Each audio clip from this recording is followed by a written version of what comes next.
Hi everyone, my name is Dr. Scott Schell and I'm an independent scholar formerly associated with the University of California, Berkeley in the German department. I have a bachelor's degree in German, a master's degree in linguistics, and a PhD in Germanic linguistics. I'm also the founder of the Daily Havamal page on Facebook if you would like to go ahead and check that out. Now, in this next video I wanted to go ahead and address an Old Saxon runic inscription. Yes, an Old Saxon one. They do exist, or at least arguably they exist. I want to be clear that I'm still going to be doing all kinds of videos on the Halion, but I wanted to just sort of go ahead and mix it up a little bit, so that way it's not so predictable. Next week it's the Halion, and you expect me to have another video on the Halion when this channel is really focused on the continental Germanic aspects, if you will. Which actually leads me to my next point. I've already had a couple questions where people have asked me, what exactly do I mean by continental Germanic? Really, it's Old High German, Gothic, and Old Saxon. And it's really coming from that linguistic perspective, right? It's continental and it's Germanic, right? So, by extension, I'm using the term continental Germanic heathenry, which is going to be focused on Old High German material, Old Saxon material, and Gothic material. We'll see how far the channel actually goes. So I wanted to also say something real quick about my studies at Berkeley. Every single opportunity I had, I wrote on runes. It was kind of a running joke between me and my colleagues. They would say like, I wonder what Scott's going to write on this semester, and it was always something dealing with runic inscriptions, whether it was Gothic or Old High German or whatever. So full disclosure, I do have a love for runology there. I also wrote a book called Honoring the Saxons, Bringing the Past to the Present. It is currently unpublished, so I'm trying to work on getting that published, but in this book, I argued for certain continental runic inscriptions to be Saxon in origin, or at least Old Saxon or pre-Old Saxon in origin. And the reason why I say pre-Old Saxon is because when anyone hears of the word Old Saxon, they often think of the Halion, and some of these inscriptions actually predate the Halion itself. So, the very first inscription that I want to go ahead and talk to you about today is the Darum Bracteate. This was actually found in a moor near Darum, which is north of Ribe, Denmark. And I apologize to my Danish friends out there. I know I just butchered that pronunciation, but I do not speak Danish. I do, however, have a reading knowledge of it. So, this is a Bracteate, and I'm telling you that it has Old Saxon features, but I'm also telling you it's in Denmark, right? That actually shouldn't be, that surprising.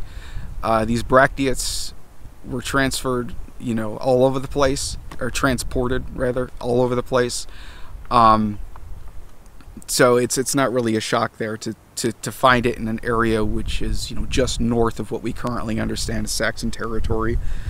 So, the Bracteate consists of two words. One is Frohila, and then the other one is Lathu. Now, Lathu actually is not that hard to deal with. It just means like summons or invitation. In fact, for my German speakers out there, it's directly related to the word Einladung. Like it's related to the LAD in that word, Einladung.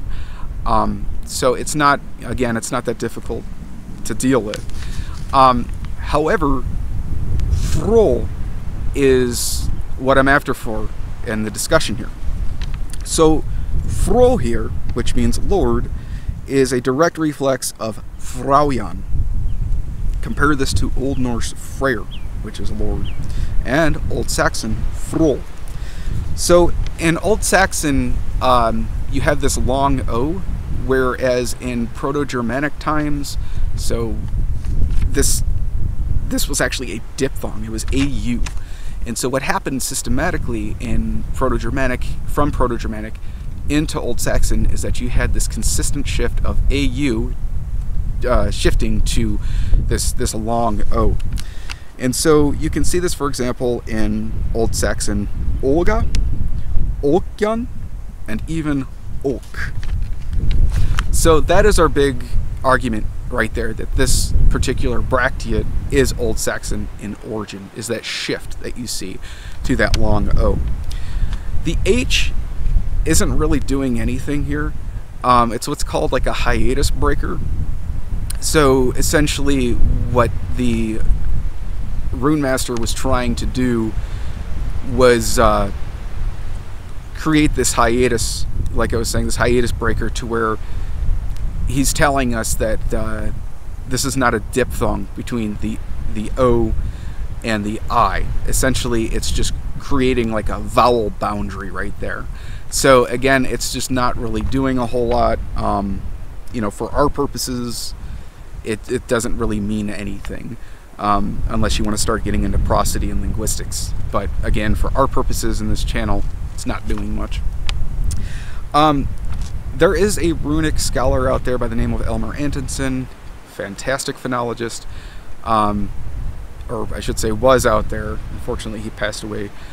But he argued that the H was a faulty error and that it should have been a D. And he gives an entirely new, interpretation for that word. I prefer to just read the runes as they are right there and go with the, to me anyway, which makes the most sense, is that hiatus breaker, and just call it for what it is. So there is the IL in this word. This is just a diminutive. That's all it's doing. It's like a lit in German, or I'm sorry, in English, like droplet or piglet, or as my former advisor Rauk used to say, paperlet, when she would give us little homework assignments. So it's just making it like small, and that's small and cutesy, if you will. We also have, for example, like IE in English, like Bob versus Bobby, or Scott versus Scotty. In German, we have that CHEN suffix that you find in words like Männchen, or like Mädchen, or Liebchen. So that's all that IL is doing. And then you finally have the A, which just indicates that this is a masculine name. So overall, our Old Saxon inscription reads invitation or summons, and then little lord, if you will.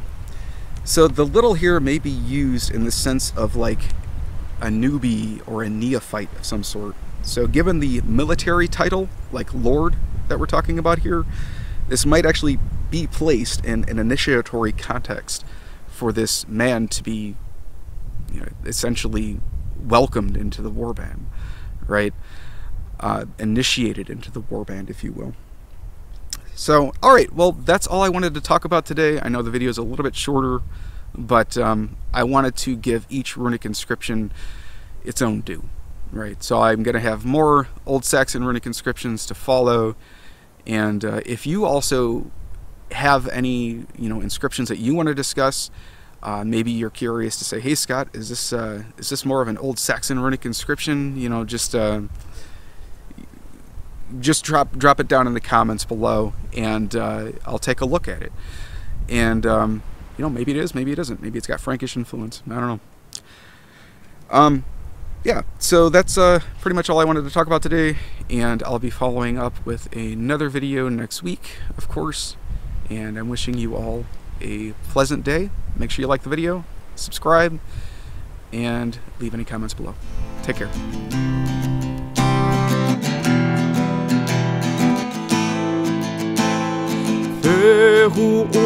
Ortoris os reda coneva unia agonos isen ipen elonsho tirberga